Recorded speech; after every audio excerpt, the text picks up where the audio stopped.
no doubt he will do a fantastic and long-awaited job. Now, take a look at a little compilation we put together of Tom Homan talking about the border.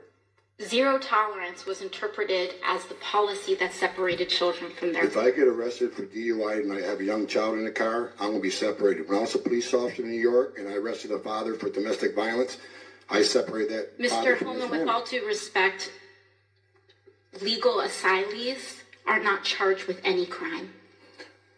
When you're into the country illegally, it's violation 8 United States Code 1325. Seeking asylum is legal. If you want to seek asylum, you go through the port of entry, do it the legal way. The Attorney General of the United States has made that clear. Okay. We have seen one estimate that says it would cost $88 billion to deport 1 million people a year. I don't know if it's accurate or not. Is that what American taxpayers should expect? What price do you put on national security? Is that worth it? Is there a way to carry out mass deportation without separating families? Of course there is. Families can be deported together. That guy is a serious motherfucker. And that's the type of people we need in government right now. Thank you, Joe Biden and Kamala Harris, for waking up Americans.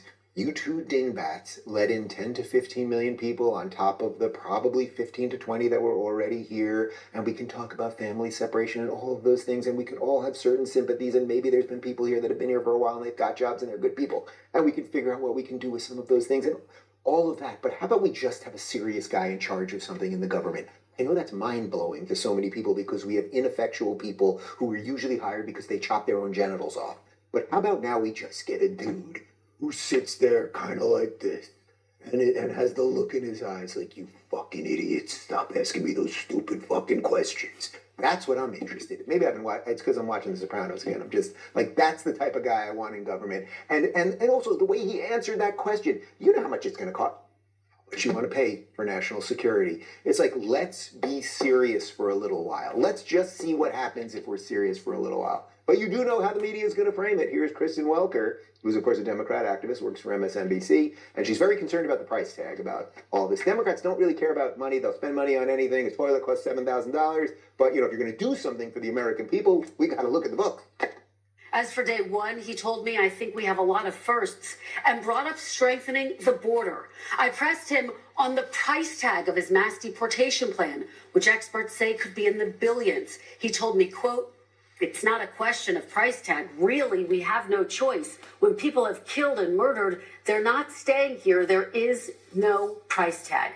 It really is true. They don't care about the reality of finances ever unless it's to do something to destroy the country. When they want to pass their Green New Deal, or where they want to do the Inflation Reduction Act, or they want to give Ukraine billions of dollars, all of these things, they have no problem with money, right? It's just like add another zero, add another zero. Then suddenly, when it's like, okay, could we make sure that the people who are in America are here legally? Can we at least figure out who is here? And then can we have some discussions around family separation and the people that have been here legally with jobs and paying taxes and all those things? Suddenly they're freaking about the dollars, right? These are the same people who think you can print endless amounts of money. So you know it's all completely inauthentic and absolutely fake with them. But I also think that the messaging right there by Homan and Trump is right. We should not worry about the dollar sign right now. We actually do believe in budgets and spending appropriately and everything. But there are some things. It's not that we're going to make up the money. We're going to have to figure out, and this was what Elon said weeks ago. Remember that there might be a little pain point involved, right? We're going to have to figure out how to do things efficiently, unless we want to be China's bitch forever. They're our creditor, and they might call in the debt one day. So let's start figuring things out so that we're fiscally responsible, our borders are sound, et cetera, et cetera. That's how you can do it. Another good move that I think Trump made is that he has chosen the first female ever chief of staff. I don't care that she's a chick. I only said that because that's what they seem to care about. But Susie Wiles, who looms hugely large in the Florida political landscape, she is now the chief of staff for Donald Trump. We've got some info here from the Daily Wire.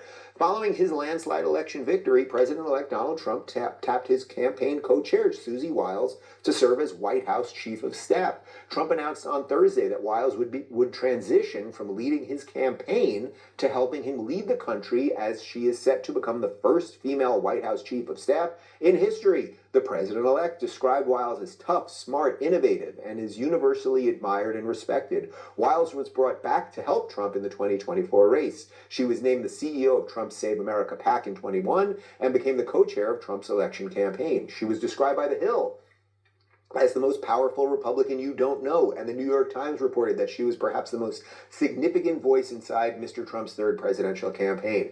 Trump wasted no time after his 2024 victory to name Wiles as Chief of Staff. Susie will continue to work tirelessly to make America great again, Trump said. It is a well-deserved honor to have Susie as the first ever female Chief of Staff in United States history. I have no doubt that she will make our country proud. Again, it does not matter that she's a woman. It really does not, and we should not fall in the trap of that. But she is qualified. This woman has been working in Florida politics and with Trump for years. He didn't look around a list.